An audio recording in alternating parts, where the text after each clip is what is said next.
For more on this, let's speak to Francesco Sassi, who's a professor of energy politics at the University of Oslo. Welcome back to the programme, Francesco. Now, US electricity demand is projected to jump nearly 40% over the next decade.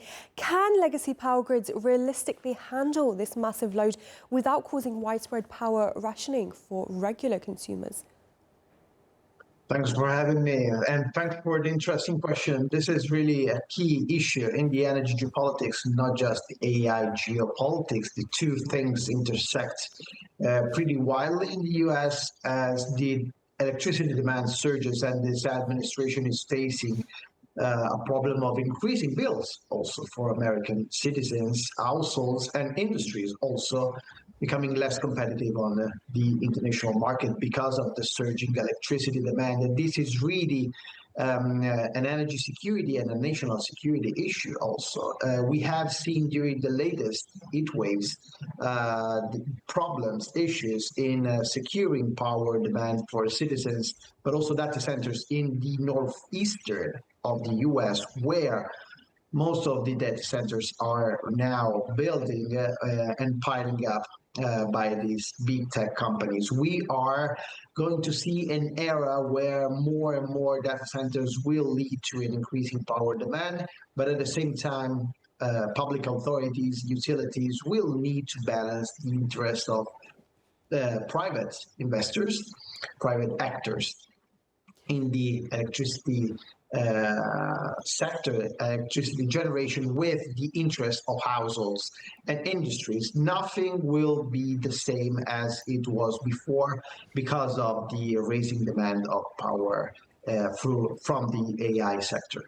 So with nearly 2/3 of newly listed energy firms trading below their offer price, are these power projects being overhyped to retail investors?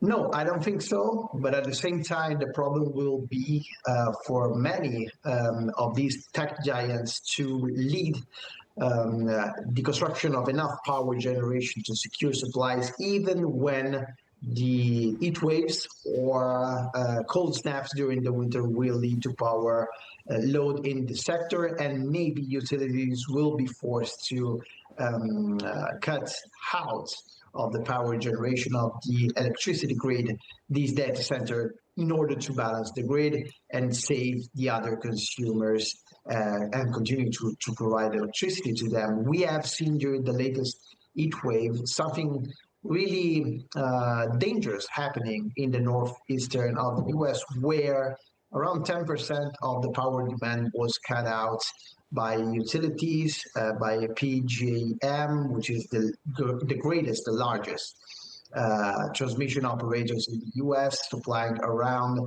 67 million people. This is around the same size of a country such as France, and 10% of this power supply was cut out because the need to balance the grid, and at the same time the grid reached the peak load maximum capacity ever reached in the last 50 years. So it is an historical record. We are going to see more of these events happening in the next future because of heat waves and cold snaps. So during the summer and during the winter, more events to be balanced, and this is going to increase also the risks for private investors in the AI. And with Brent crude prices breaking past that $90 a barrel mark after US strikes and vessel interceptions, how much higher could energy prices spike if shipping through the Strait of Hormuz remains paralyzed? Yeah, this is an ongoing question that we make ourselves each and every week. I think because of the escalation, it's going just to intensify in the next few days, also because of the death of a third US soldier. We are going to see more disruption of energy supplies through Hormuz, and the possibility that other critical energy infrastructure in the region will be hit by drones, missiles coming from Iran or proxies of Iran. This is an increasing risk, and we have been hoping for a month after the ceasefire agreement that something positive will happen to the energy markets. We have seen oil prices going down up to $70 per barrel, but this was a hyper positive and optimistic outlook of what was going to happen in the Persian Gulf, because Washington and Tehran finally did not reach an agreement of how to handle Hormuz, the Strait of Hormuz, and energy again is becoming the leverage of Tehran and Washington in this war, and this will have global consequences.